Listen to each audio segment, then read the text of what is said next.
எல்லோரும் ஒருங்கிணைந்து அந்த பணிகளை நாங்கள் மேற்கொண்டோம். 2016க்கு பிறகு தொடர்ந்து நாம் தேர்தலை சந்திக்கிறோம்.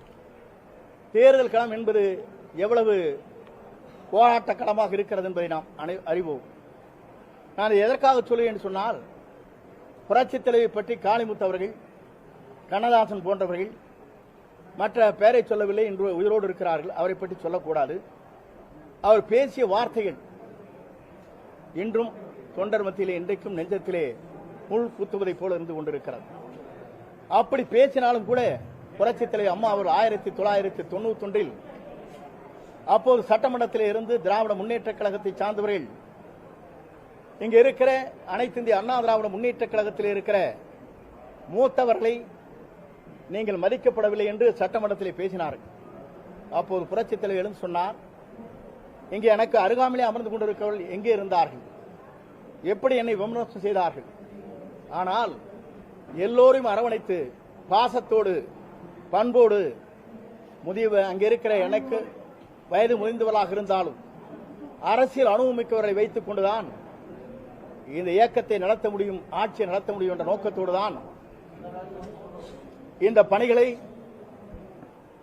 அம்மா அவர்கள் மனமிட்டு சட்டமன்றத்தில் பேசியது இன்றைக்கு சட்டமன்ற பதிவேட்டில் இருக்கிறது. இதையெல்லாம் ஏன் நினைவூட்டுகிறேன் என்று சொன்னால், 2017 நாங்கள் ஆட்சி கட்டிலே அமர்ந்தோம்.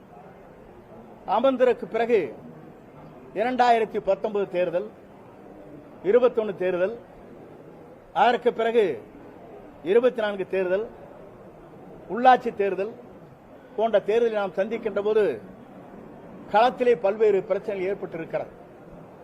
2024 இன்றைக்கு நாம் நினைக்கிறோமே, பாரதிய ஜனதா கட்சியோடு அன்றைக்கு கூட்டணி வைத்திருந்தால் 30 இடங்களை நாம் வெற்றி பெற்றிருக்க முடியும்.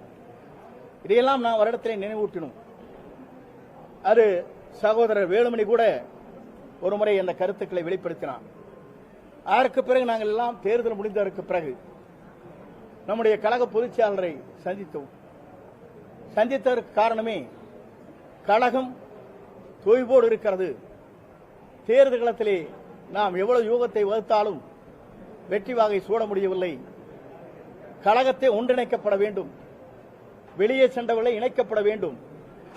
அதே நேரத்தில் மக்கள் என்ன நினைக்கிறார்களோ அதை நாம் நிறைவேற்ற வேண்டும் என்ற முறையிலே அன்றைக்கு அண்ணன் நத்தம் விஸ்வநாதன், சகோதரர் SP வேலுமணி,